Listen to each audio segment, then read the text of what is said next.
Hi everyone, welcome back to Financify. Today, I'm going to show you how to refer friends on the Remitly app using your mobile device. Let's dive straight into it.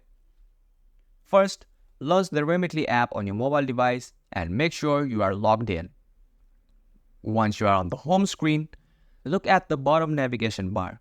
Tap on More or the Manage icon located at the bottom right corner of the screen.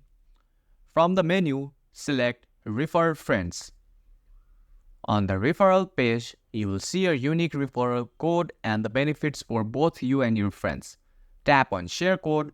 A menu will appear with different options for sharing like WhatsApp, SMS, email, your own personal QR code, and more.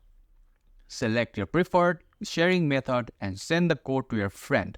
Once shared, you can return to the Refer a Friend section. Here, you will see a tracker that shows the status of your referral and rewards.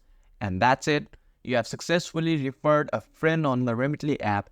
Don't forget to hit like, subscribe, and turn on notification for more financial tips and app tutorials.